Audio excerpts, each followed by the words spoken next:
Thank you kindly for joining us on the I Love CVille Show. Great to be with you on the final show of the week. It's been a good week for the network. We enjoy connecting with you guys. All we want to do is offer commentary, compelling commentary, and compelling coverage of Charlottesville, Albemarle County, and the greater Central Virginia region. 300,000 roughly people strong. Albemarle County, the sixth largest county in the Commonwealth of Virginia. The city of Charlottesville, 10.2 square miles. And it seems like our home, Charlottesville, cannot stay out of the national news cycle. Donald Trump, newly minted in his second term as president of our United States of America, is now, ladies and gentlemen,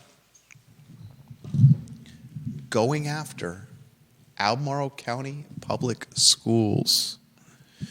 Superintendent Matthew Haas and Albemarle County Public Schools in the crossfire of Donald Trump. We'll talk that story in a matter of minutes. Also on today's program, we are going to cover this question. Should surge pricing be used with downtown parking? There is a parking lot that is charging vehicles, trucks, cars, that choose to park within said lot a full day's rate if demand is off the charts. Is that fair?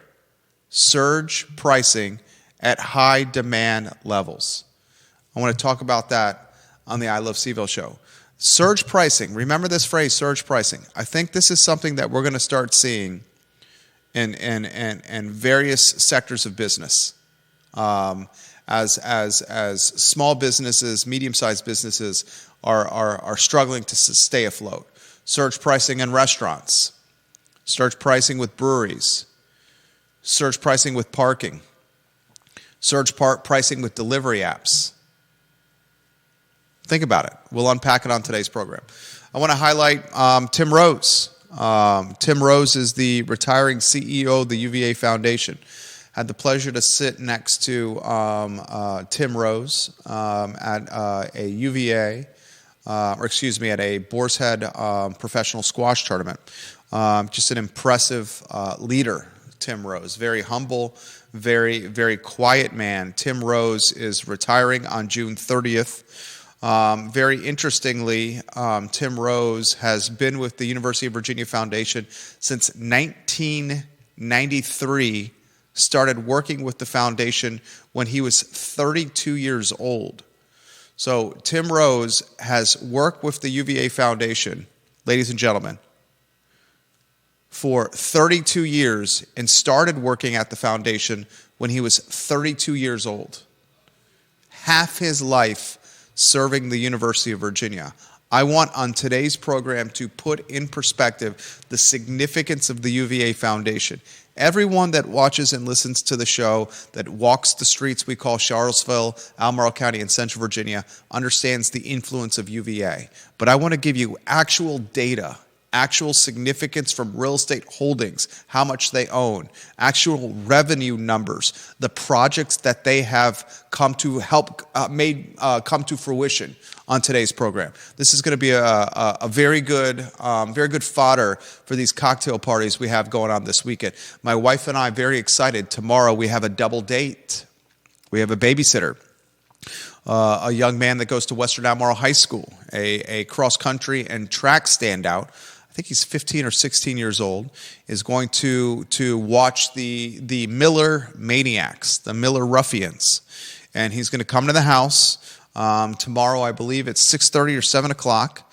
And he's going to be entrusted with taking care of the boys as my better half and I take the family Explorer and drive to downtown, where we will leave it and take an Uber home and enjoy some libations and some quality food at one of the excellent eateries in downtown Charlottesville. Very excited to see what the Alley Light has in store and what some of the other restaurants we have in our itinerary for tomorrow night offers our double date. I want to talk on today's program the specs of the Virginia Guest House, a conference center, a hotel, a restaurant, a rooftop venue, office space, all in the Emmet-Ivy corridor. There's no quarter since I've been in Charlottesville, and I've been here for 25 years in August. Came here as the first year at the University of Virginia, and there's no pocket of the city of Charlottesville where I've seen the University of Virginia flex its muscles the most and have the most change or influence than the Emmet-Ivy corridor. When I first arrived as a first year at the University of Virginia, and as my mom and dad, my dad a UVA graduate, were taking my brother and I to football games, to basketball games, or to walk the grounds of Thomas Jefferson's University, we would stay at the Cavalier Inn Hotel. The Cavalier Inn Hotel has since been completely knocked down. We have the School of Data Science in its place. We have the Karsh Institute of Democracy coming, and we have the Virginia Guest House on the near horizon. And I'll offer you a little insight into those projects today on the I Love CVille Show. We'll talk Albemarle County Supervisor Diantha McKeel not running. You could add Diantha to the headlines there to spell it out, to make it a little bit longer if you'd like, Judah. She has served Albemarle County for a very long time. 3 consecutive terms for Diantha McKeel. And prior to serving 3 straight terms on the Albemarle County Board of Supervisors, the affable, the likable, the personable Diantha McKeel served on the school board. She ran unopposed in Albemarle County in a school board race in 1997. Representing the Jack Jewett district, now my district, that won 3 consecutive 4-year terms on the Albemarle County Board of Supervisors. Very curious to see who tries to make a claim for the Jack Jewett district, which encompasses Tony affluent Ivy in Albemarle County. And I also want to close on today's program with a little perspective on what the city of Charlottesville is doing. I think, frankly, a disservice to those in our community that are on the financial margin. City assessments have now hit mailboxes, just like they hit mailboxes in Albemarle County. And it's one thing for somebody like me to say my assessment jumped 23.5% year over year. It's another thing for assessments to hit mailboxes of families that can't keep their lights on, or milk and eggs and food and cereal in their kitchens and cupboards. And right now that's happening in the city of Charlottesville.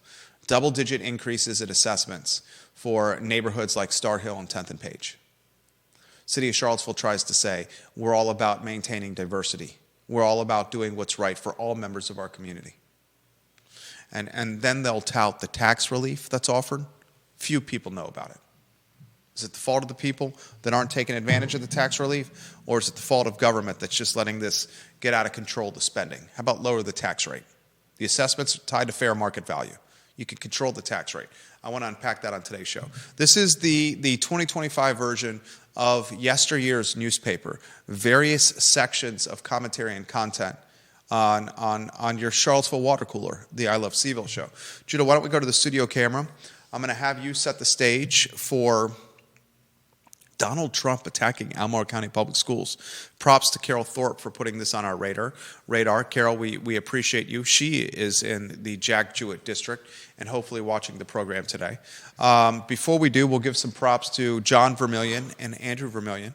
John Vermillion, one of the best sets of sideburns in Central Virginia. The second generation of Charlottesville Sanitary Supply, his parents the first. And now John passing the proverbial torch to Andrew Vermillion. Andrew Vermillion is running the family business on East High Street, online at charlottesvillesanitarysupply.com. And this family embodies the term customer service. I've seen it firsthand.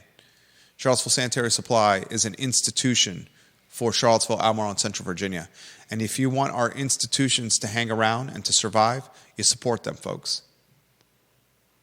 You support them, okay? A lot we're going to cover on today's program. Do you want to set the stage, Judah Wickhauer, on Donald Trump in his second term out of the gate, positioning Albemarle County Public Schools in his crossfire? Mm-hmm.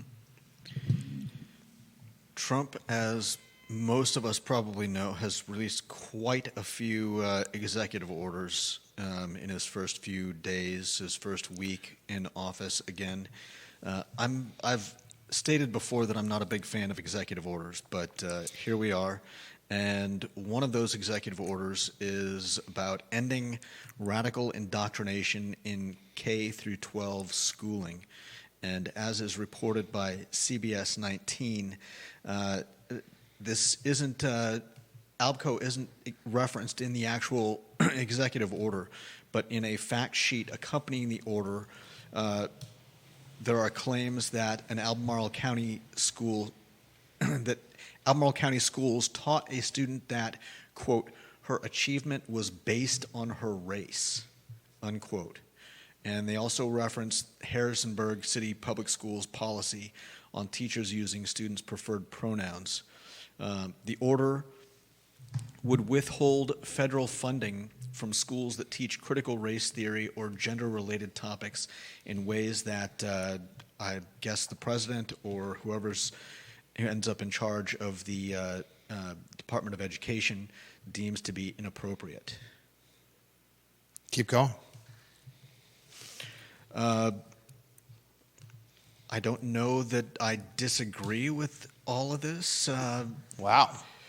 I mean, in the actual executive order, it talks about students being forced to accept ideologies without question or critical examination.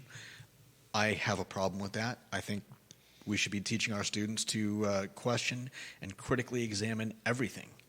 That will make them smarter students and better people in the long run. It talks about innocent children being compelled to adopt identities as either victims or oppressors solely based on their skin color and other immutable characteristics. I mean, that seems to be the base definition of racism. So looking at it that way, it seems that a lot of these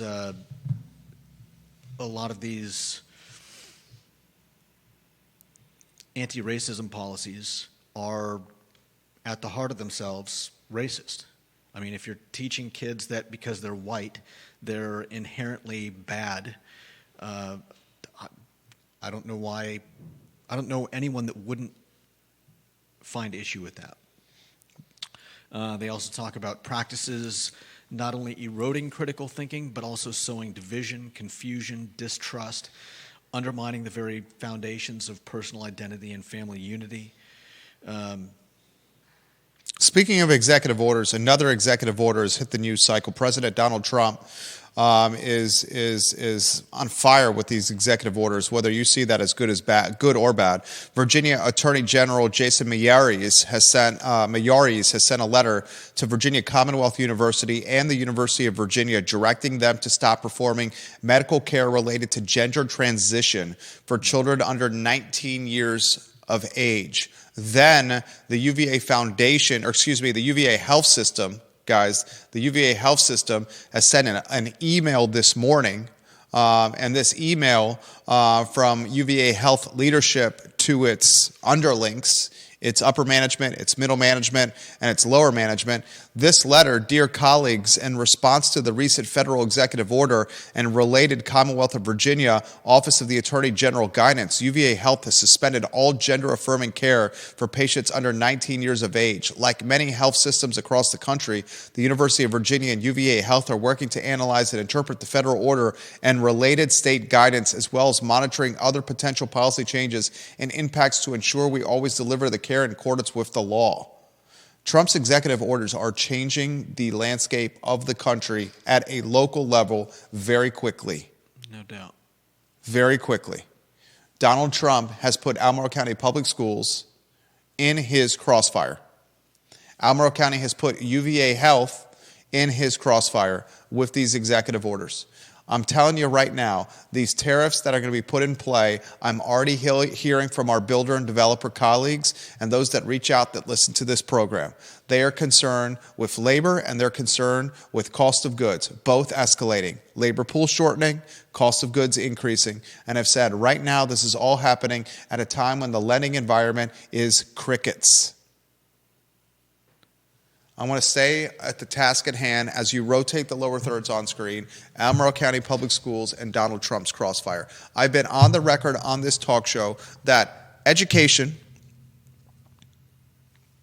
for students at the high school level or lower should be about the proverbial ABCs and 1, 2, 3s, and not about the politics, not about the ideologies of superintendents, their cabinets, principals, and teachers. There's a reason in this community why private schools are expanding enrollment and booming with interest. Yes, the community is becoming wealthier, which creates a customer base that can afford tuitions.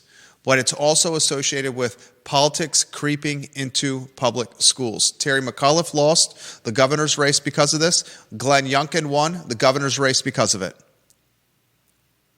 Meg Bryce, frankly, lost the at-large spot in the Albemarle County School Board race because of it. Albemarle County did not agree with what a lot of Dr. Bryce was saying, where she said politics shouldn't be a part of these schools. It should be about learning. Donald Trump is now using the White House and his executive platform to say it's about learning. It's not about the politics. Superintendent Matthew Haas is currently right now, with his brain trust, figuring out how to respond. When the president references your school system, you respond. And if you take the hush-hush quiet route, it says something about leadership. It's a story that's only going to gain momentum. I'm curious to see how the school board responds. UVA Health leadership has already issued a statement for another executive order.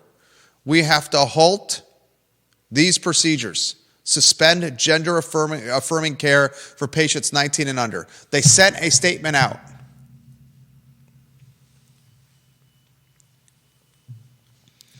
Is there a right or wrong here? Or is right or wrong unfair for this situation? In terms of the releasing of the executive order, in terms of where you fall? You dig it in the weeds. Is there a right or wrong here? And is right or wrong fair for this situation? I think it's going to be subjective. I don't think you can say right or wrong definitively. A lot of people are going to push back against this executive order. They're going to say that that we're harming our children. I don't think you can definitively say right or wrong in this case. Ginny Hu, thank you for the retweet. Viewers and listeners, what are your thoughts? What are your thoughts on this topic?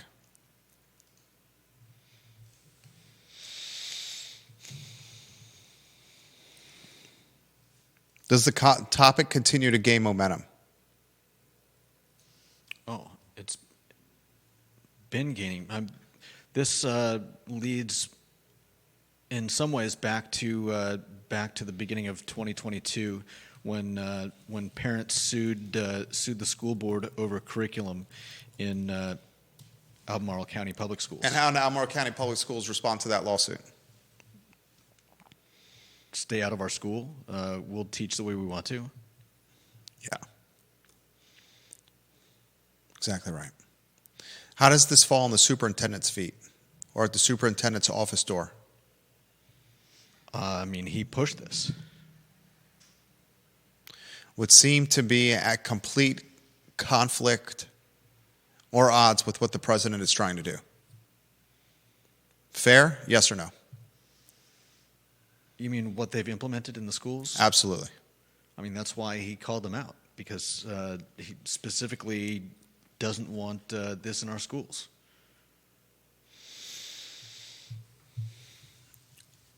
Another time in a national news story. There's a school, it was at Harrisonburg, it was also referenced. Yeah. Harrisonburg Public Schools. Yeah, something to do with basically their usage of policy on teachers using students' preferred pronouns. I'm going to offer a nutshell of how I feel on this. It's not up to teachers and administrators and anyone in the public schools to offer guidance or commentary or direction on what our sons are going to do with their sexuality, their political ideology, and their outlook on anything in life not tied to curriculum and behavior. Part of the argument. If that I want them to do that, I will say, yes, you can help us with this. But until my wife and I say to the administrators, the teachers, anyone our minor age children encounter on a day-to-day basis when they're not with us, they have to stick to curriculum and behavior. That's it. That's it. One of the reasons we have made the decision to educate our oldest, our youngest is still 2, but our oldest is in 1st grade, in a private school setting. Right there. Your final thoughts on that and what you were about to say, Judah? I was just going to say that the school system was stating that we stand by our endorsement of the programs, so on and so forth, meeting the requirements of our anti-racism policy, to which the head of the suit against the schools, Ryan Bangert, ADF senior counsel, stated that he believes that these policies are, in fact, violating basic civil rights. This isn't the last we will hear of this topic. Oh, definitely not. And I'm very curious to see if Albemarle County chooses to double down on this. And this is all happening at the time where performance, academic performance, with minority students and financially margined students have slipped at Albemarle County. Albemarle County Public Schools, I want you to hear this. If there's something you take from this first segment of the show, Albemarle County Public Schools is creating an educational infrastructure, an educational learning environment that they swear is what's best for their financially margined students and their minority students. Yet academic performance, SOL scores with financially margined students and minority students show that what they are doing is causing academic regression. Academic regression. And for the school board and Superintendent Matthew Haas, if what you truly want is what's best for financially margined students and for students of color, perhaps you should focus on reading and writing and arithmetic, ABCs and 1, 2, 3s, before you prioritize comfortability and culture. And you would think that's common sense, but in 2025 it's not. And that's all I got to say about that. The next headline, Judah Wickower. The show is watched by quite a few people right now. What's the headline, please? Next up is surge pricing on Water Street.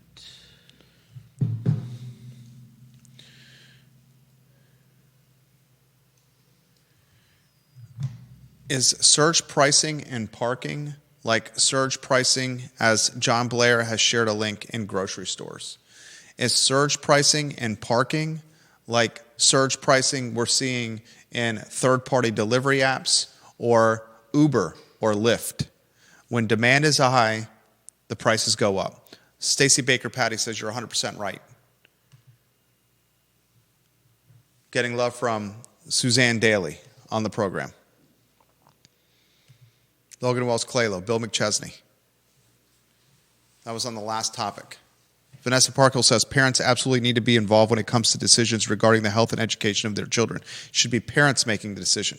Kate Schartz, the Queen of Ivy, but how fast will they make changes? All of this seems like it will take forever to back off. Bingo. 100% agree with you, Kate Schartz. Albemarle County is going to slow roll changes. Watch it happen. The public schools will slow roll the changes. Watch it happen. And that's to the detriment of the kids in the schools. Now, topic du jour, or next topic, is surge pricing. Here's the nitty gritty. There's a lot on Water Street. The open lot. The paved lot. It's not the Water Street parking garage. Right. Is this the lot across from South Street Brewery? This is the lot adjacent to South Street Brewery, kind of across from where Water Street parking garage is. Yeah. Where you have to go through that little like turnstile with the arm to get into it. This lot, ladies and gentlemen, I would encourage you to avoid at all costs, especially at high traffic times in downtown Charlottesville. Yeah, you might want to check if there's something going on at the Paramount, and decide then whether or not you want to even drive near that lot. This lot, based on demand in downtown Charlottesville, how do they figure out demand? Generally speaking, it sounds like when a show at the Paramount is on, when there's any kind of event downtown that might increase traffic. This is what I'm very curious about. Is the owner of this parking lot, the open parking lot across from the Water Street parking garage on Water Street, are they scouring the schedules and the calendars for the Pavilion, the Paramount, and other publicly available data when determining what days they will host or have surge pricing? Or are they tracking IPs tied to cell phones in the downtown vicinity, similar to a geofence when quantifying surge pricing?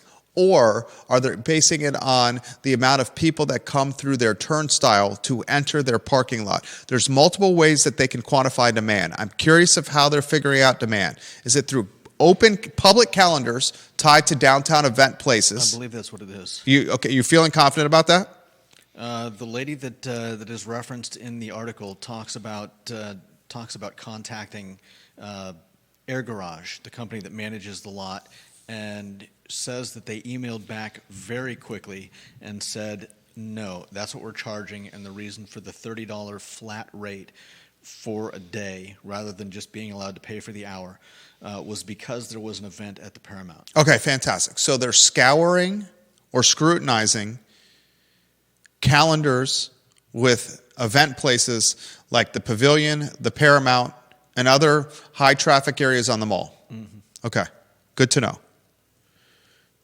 Is this fair to the consumer? If you park in this lot, no matter if it's for 15 minutes, 1 hour, 2 hours, 3 hours, or the entire day, you will be charged the full day rate of $30. And many folks parking in this lot, when they leave the lot and they check their credit card statement, are caught completely off guard. And I can assure you that Air Garage, this third-party company that's out of market that's managing this parking lot, has language where they will justify the $30 charge and not allow the credit card company to remove it and ask for a refund.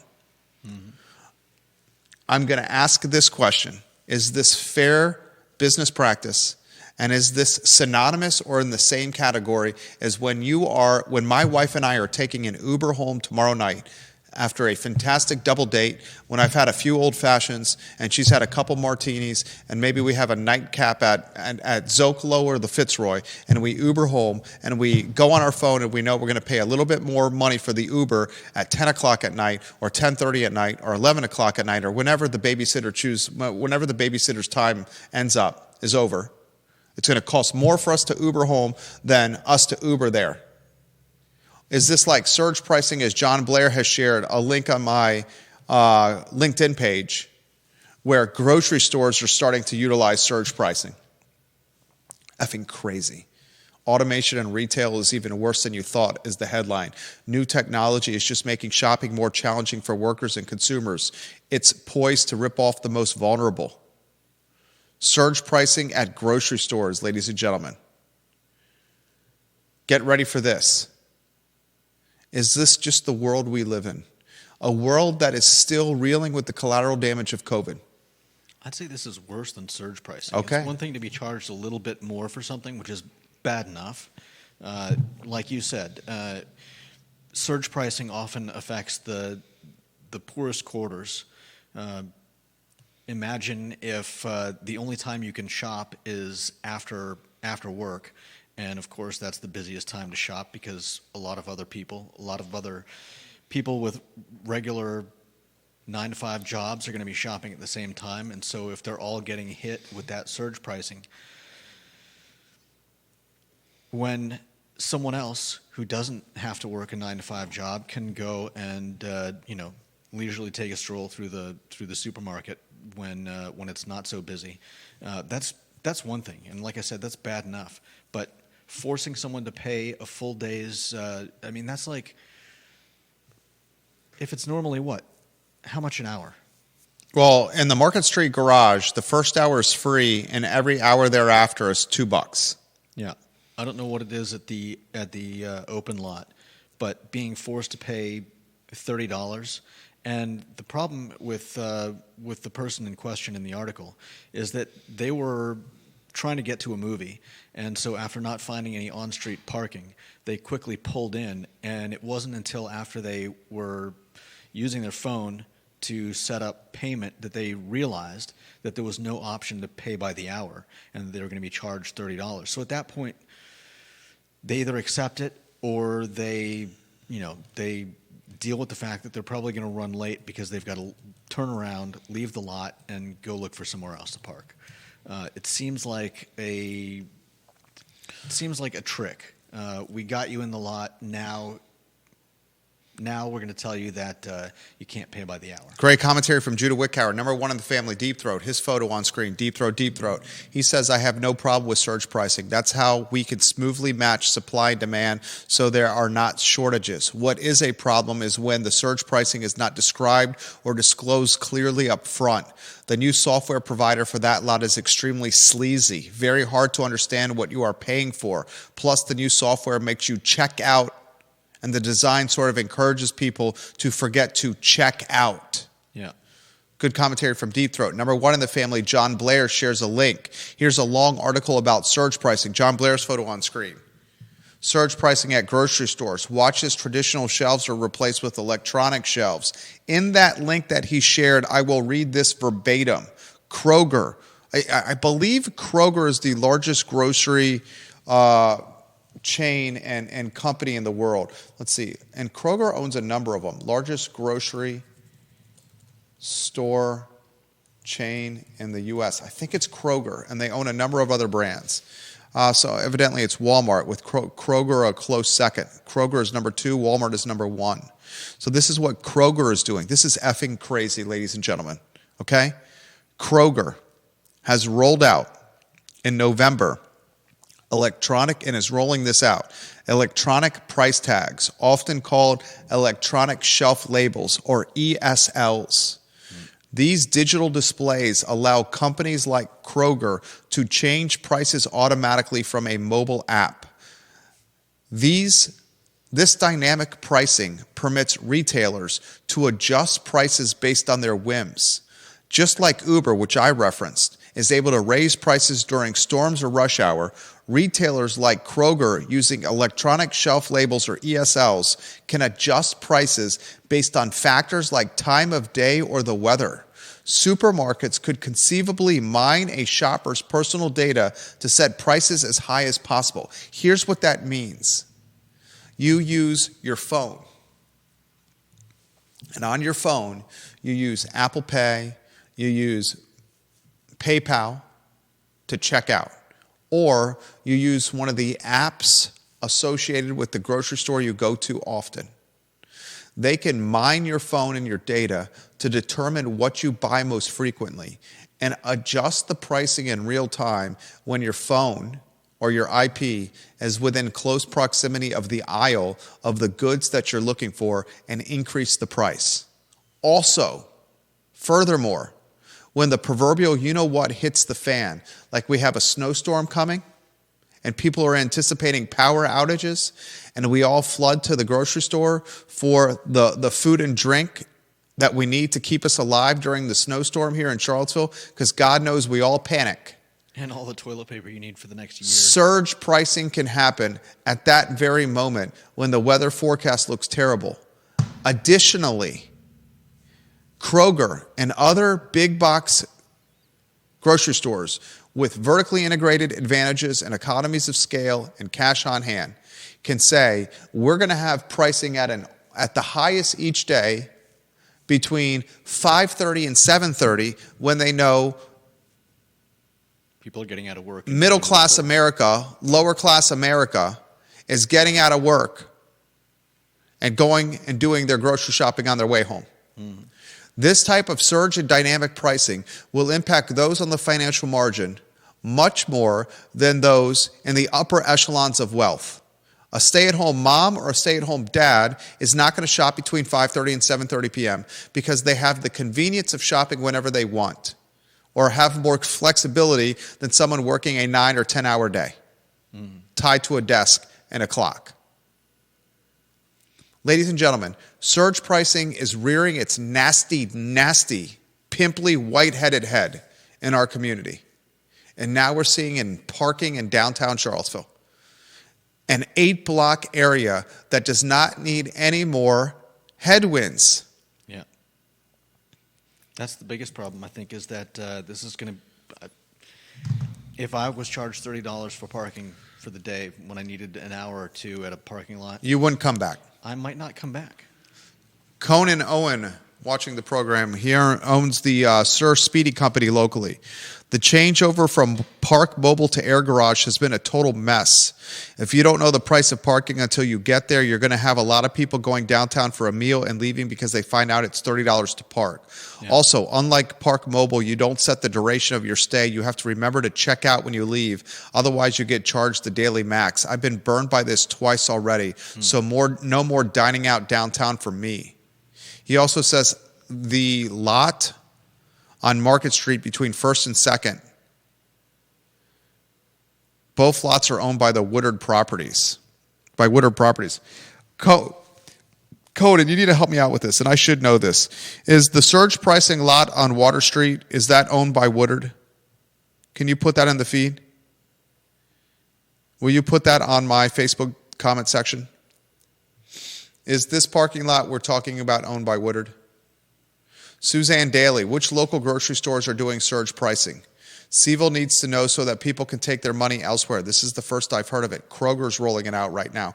Here's another disappointing thing, another disheartening thing, another disheartening element of this. This dynamic pricing at grocery stores.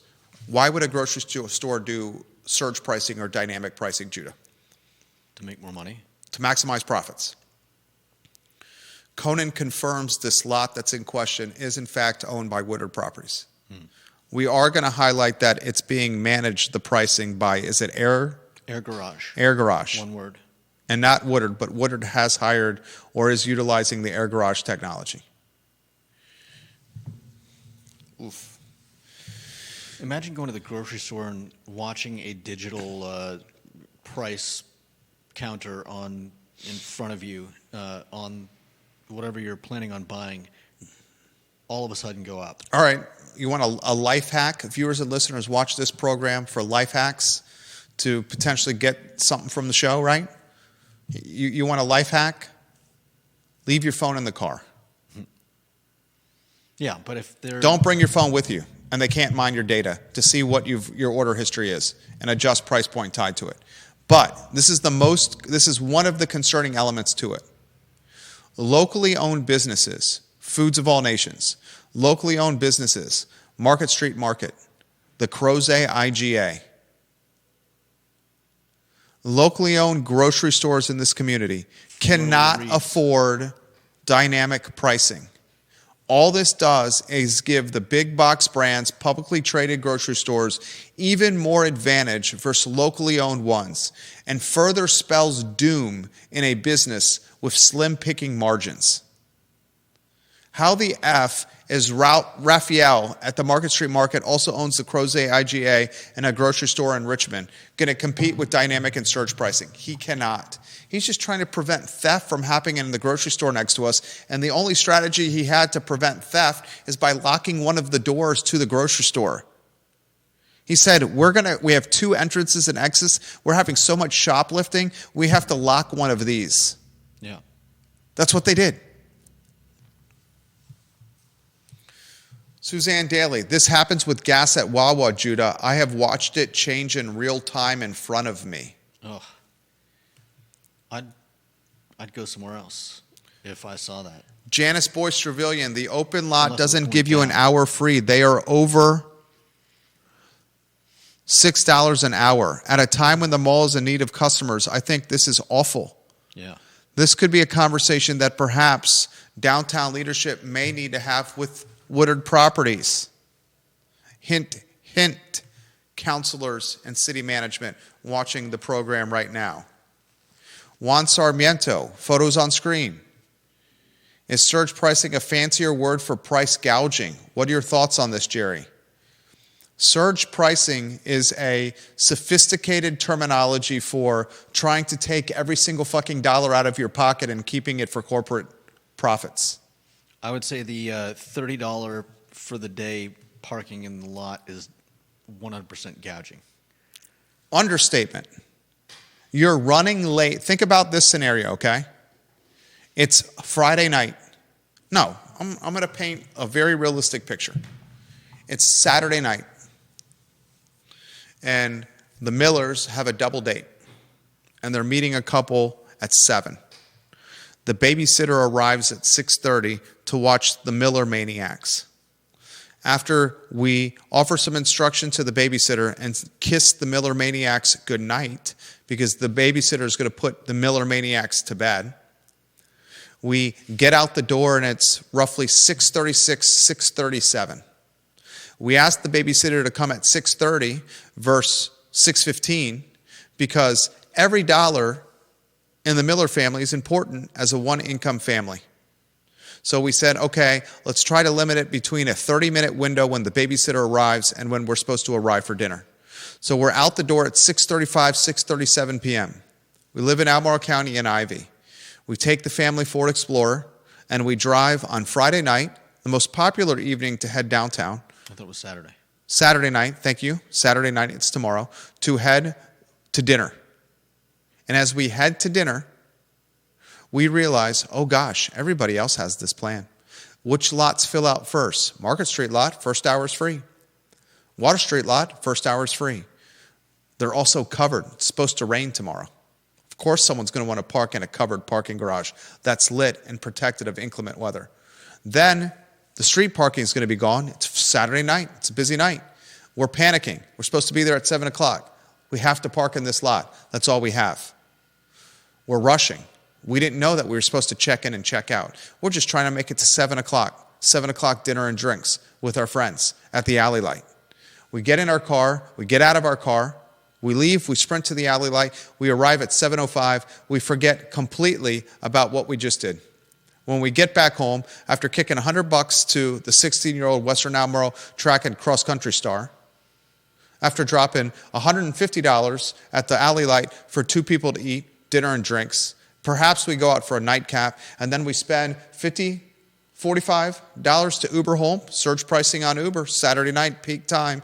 Next thing we know, we look at the family Visa that, thank God, it's earning cash rewards, and we've spent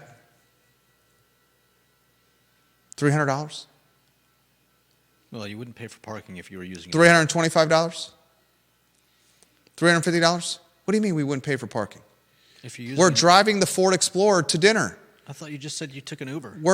Did you listen? Yeah, you just said taking an Took Uber an Uber home. We leave the car there. You don't want to drink and drive. I had a couple of old fashions. And then a nightcap at Zocalo. I'm not taking the Ford Explorer home. Well, Learned the lesson the hard way on that one. Next thing you know, it's a $400 bill. And that could be very realistic. $100 for the babysitter. You know, babysitters are charging 20 Bs an hour. $100 for the babysitter. What's dinner for 2 at the alley light with drinks? not cheap. Probably a bone 50. You're at $250 right there. Nightcap at Zocalo. What's that? Another 50. $30, $40? Put you at 3 bills, right? Uber on the way home, probably $40, $50. Then the $30 parking fee in the garage. You're flirting with 4 bills. for a date night in downtown Charlottesville. If you leave your car overnight, you're paying more than $30 You can leave your car in the garage overnight. in the lot. Market and Water Street. I don't know about that lot. I'm going to avoid that thing like the bubonic plague. Like smallpox in 1883, the Yellowstone spinoff. They kicked people out of the city who had smallpox. They ran them out of town and told them to lay down by the river and die. They wanted nothing to do with it. Juan Sarmiento, surge pricing, price gouging. John Blair, imagine surge pricing next week for Super Bowl Sunday. As Tostitos run out on the shelf, the grocery store just ups the price of the remaining bags of Tostitos. This is a reality that could soon be with us. 100%? 100%. Conan Owen on my Facebook page shares a link to Woodard Properties and parking locations and rates. Wow, Conan, making the program better. I have the link here. They have the parking lot at First and Market Parking, and the parking lot at First and Water Parking, and the parking at South Street, and the parking lot on Cherry Avenue. Good God, I didn't even know this. Jesus. One locally owned company, and I'm not trying to throw shade at this, I'm just highlighting the reality of today's city. Woodard owns the parking lot at First and Market. That's right down the road from us. That's the parking lot kind of by Hamilton's. Yep. First and Market by the bus stop. It's across from the park. Across from the park, thank you. So they own the parking lot at First and Market. They own the parking lot at First and Water Street, which is the one we're talking about. They own the parking lot, the South Street parking lot across from South Street Brewery. And then they own the parking lot on Cherry Avenue, the big one. This company probably controls, can you do a conservative estimate? I couldn't even count. Conan, do you know how many total parking spaces this company would own? Off the top of my head, is it safe to say that there's 100 spaces in each of these lots, conservatively? I mean, the Water Street and South Street parking lots are huge. Deep Throat, do you know this answer? John Blair, do you know this answer? Conan, do you know this answer? Of these 4 parking lots, Cherry Avenue, South Street parking, First and Water parking, and First and Market parking. How many total parking spaces is that? Is it 500?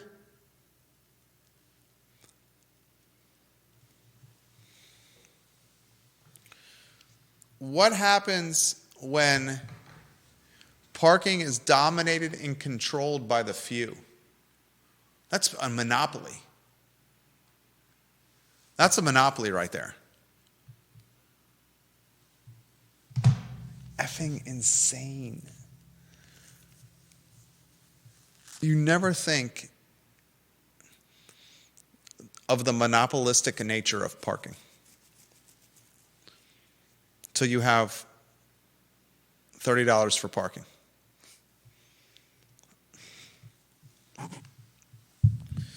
Next topic, Judah B. Wickower. What do you got? UVA Foundation CEO Wow. Tim Rose. Any other day, Scott Harris giving a plug for his business. He types, "Why not let Reliable Rides pick you up round trip complimentary tomorrow night in exchange for some love on air? Here's my phone number," and shares a link for his business. Scott, nice. Appreciate you throwing us a bone here for the round trip of on date night tomorrow. I'll throw you a bone. I don't think I've ever met you, sir, but I'll send you a friend request right now. I'll throw you a bone without utilizing the free complimentary transportation that you're offering.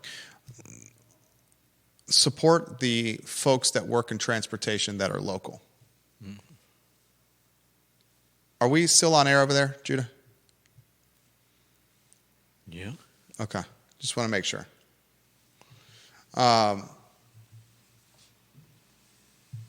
Tim Rose retiring would be the lead of any other show. I sat one evening on one of the pro squash events, one of the pro squash tournaments. The University of Virginia and Boar's Head is the home to a professional squash tournament every year. A purse provided by a friend of the program, Jaffrey Woodruff, and a field of players that is a global caliber field. Deep Throat says the one on Water Street should be about 100 spaces. Rule of thumb is 400 square feet per space. It's 4,300 square feet. So how many total spaces do you think Woodard owns across all those lots? Deep Throat, I will share you. I would do the math if I wasn't live on air talking to the viewers and listeners. I'm going to share the link that Conan Owen, the owner of Sir Speedy, just shared with me. I shared it in the comment section in the direct message communication that we're doing on Twitter. It's right there in your inbox. I would love to know your back-of-the-napkin estimate of how many parking spaces that Woodard is monetizing with the link that I just share with you. Now I got to get back to the other topic. I'm trying to stay on track here. There was a squash tournament held every year at the Boar's Head, at the MacArthur Center. It genuinely attracts a field of global caliber. The player who won the squash tournament last year was from Pakistan. Wow. The player who won the squash tournament 2 years ago was from England. In fact, he stayed with us this past time as we offered him a home for a week to stay with us at our house. 2 years ago, I was able to sit next to Tim Rose, the CEO of the UVA Foundation, who mentioned that he watches the I Love CVille show, and I thanked him for watching that. I also said to him from afar, I appreciate the efforts that you have done at the University of Virginia. I didn't realize how significant of an impact that Tim Rose has had on the University of Virginia until I started doing some research, and then I happened to come across an article on news.virginia.edu, the Virginia media platform. Tim Rose has worked at the University of Virginia, ladies and gentlemen, since 1993. He first arrived at this job when he was 32 years old. That means when he retires in June of this year, he will have worked for the UVA Foundation for 32 years, and he started working at the foundation when he was 32 years old. Wow. So half his life working for the UVA Foundation. This man, very humbly, very quietly, and very behind the scenes, is one of the most influential people in Charlottesville and Albemarle County. The UVA Foundation, as we all know, is an endowment that manages billions and billions and billions and billions of dollars for the University of Virginia. I think the number's like 14 billion. Okay? The University of Virginia Foundation is changed dramatically in its influence. When Tim Rose started working in 1993, he said that the UVA Foundation primarily was in charge, primarily was in charge with managing fraternities at UVA. Now the University of Virginia Foundation is the largest landowner. I got to be careful here because the foundation and UVA are two separate entities. The foundation pays taxes and the university does not. I'll say this so I'm accurate.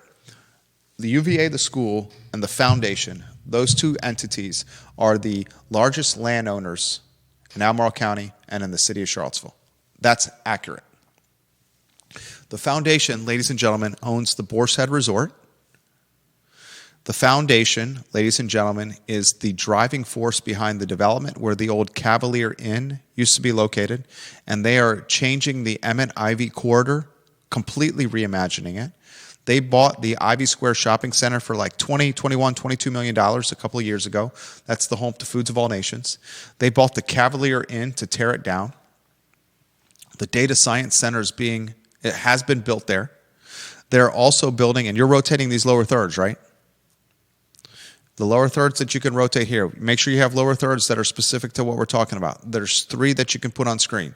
UVA Foundation CEO Tim Rose retiring, UVA Foundation Revenues and Real Estate Holdings, and Virginia Guesthouse Specs. You can rotate those 3. The Ivy Emmett corridor, viewers and listeners, is the most significant project I've seen UVA undertake in the city of Charlottesville since I arrived here 25 years ago in August. They tore down a hotel. They purchased a shopping center, Ivy Square. They're going to honor those leases, curious to see what Ivy Square becomes eventually. But in place of the Cavalier Inn and building up until like the friend of the program, Derek Bonds, Moe's Barbecue, a business we helped broker. He ended up purchasing it. We helped guide that purchase. He has, the foundation has reimagined that stretch and has turned it into what I've dubbed the Academic Village 2.0. For example, the Ivy and Emmett intersection is 14.5 acres. It was purchased by the foundation in multiple acquisitions over a 20-year period of time. It's the home of the School of Data Science, which was funded by Jeffrey Woodruff. It's the soon-to-be home of the Virginia Guest House, a hotel and conference center featuring 214 guest rooms, 25,000 square feet of meeting space, a UVA visitor center, and a full-service restaurant and rooftop venue. The Karsh Institute of Democracy will also move into a new 65,000 square foot building on this site. The Karsh project is expected to be completed in the summer of 2026. Ladies and gentlemen, the UVA Foundation, which Tim Rose oversees as the CEO, has grown considerably since it first started in attic space in a completely different location. Tim Rose highlights that we were in the attic of what was formerly known as Betty Booker's boarding house. Booker House sits at the corner of University Avenue and Madison Lane, just across the street from the Rotunda. Now they're moved right next to the Boar's Head and Tony, sexy, awesome offices where the foundation operates out of. The foundation has more than $1 billion in assets. More than $1 billion in assets. I'm very curious for this article that's been put on virginia.edu. It says it manages more than $1 billion in assets. I'm curious of that management over $1 billion in assets and an endowment that's $14 billion. Why are they not managing the entire $14 billion endowment? That's a genuine question for the foundation, Tim Rose, the writer of this article, and any viewer and listener that's watching the program. The article on virginia.edu says they manage more than $1 billion in assets. Annual revenues north of $100 million. Ownership and management of 5,000 acres of land, and building totals approximately 2 million square feet in size. This is an effing behemoth. A behemoth. There's few entities and organizations in the Commonwealth of Virginia that own this type of portfolio or have this kind of AUMs, asset under management. Yep. And its CEO is retiring in June. And he started in 1993 when the foundation was legitimately working out of an attic space. And now the same organization purchased a 5-star resort, reimagined the Ivy Emmett corridor, completely reimagined it, is the largest landowner in Albemarle County in the city of Charlottesville, along with its counterpart, the University of Virginia, and is very behind the scenes changing the makeup of Albemarle County and the city of Charlottesville. Most would say for the good. Some, like Michael Payne, would say potentially for the bad. Salute to Tim Rose, who's retiring. Colette Sheehy is also retiring. So you're going to have some change at the foundation, guys. Colette Sheehy, the UVA Senior Vice President for Operations and State Government Relations. She announced her retirement just a little while ago.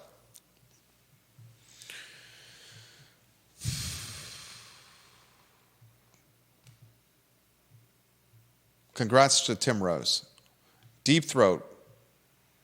Thank you, Deep Throat. God, Deep Throat, good guy right here. He says AlbCo is managing the endowment. The foundation is managing that $1 billion in the real estate. Thank you, Deep Throat. One of our tenants just slid rent under the door over here. We got to pick up that check when the show's over, J-Dubs. He says total spaces, he would estimate somewhere between 150, I'm doing some quick math, 170. So north of 200 on total spaces, he says. Back of the napkin, north of 200 for Woodard. there's two, Mark Brown with the Water Street parking garage and Woodard with these 4 lots have cornered parking and monetized it.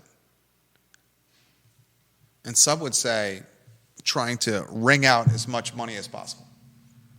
Parking, not a public utility.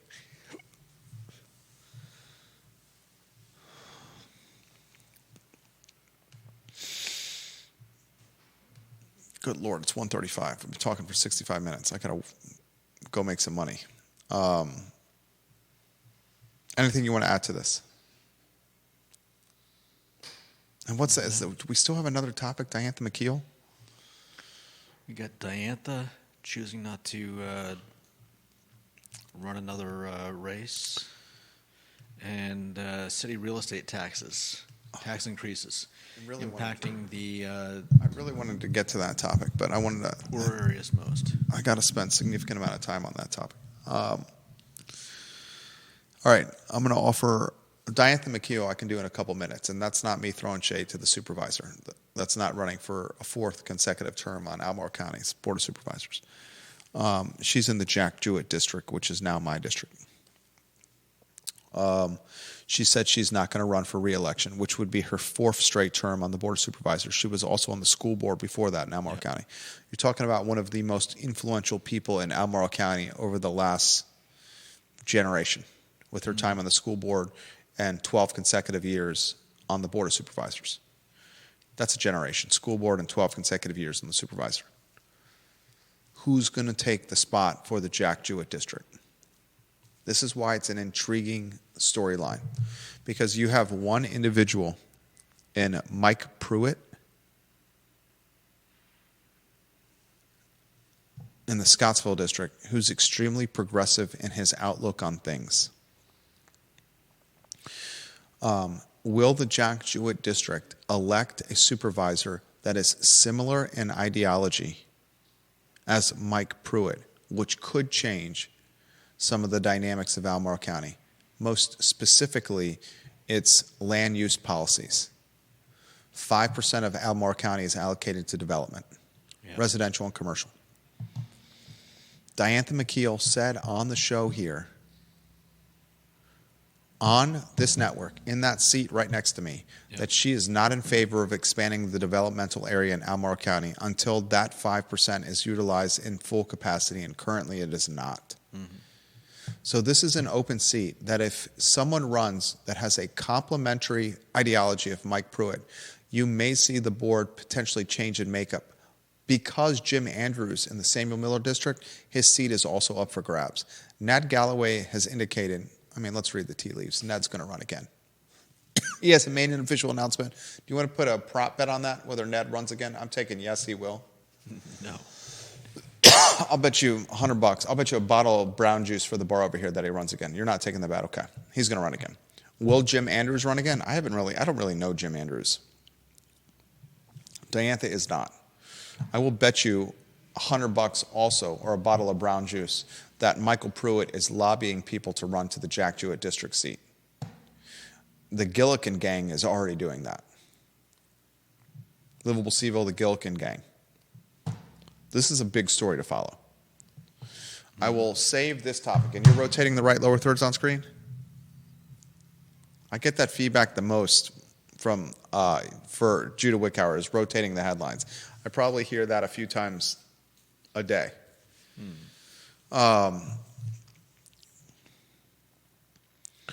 City assessments came out, and those assessments, ladies and gentlemen, the most significant upticks year over year in assessments have hit 10th and Page, Star Hill, and the Meadows neighborhoods the most, the historically black and financially margined neighborhoods.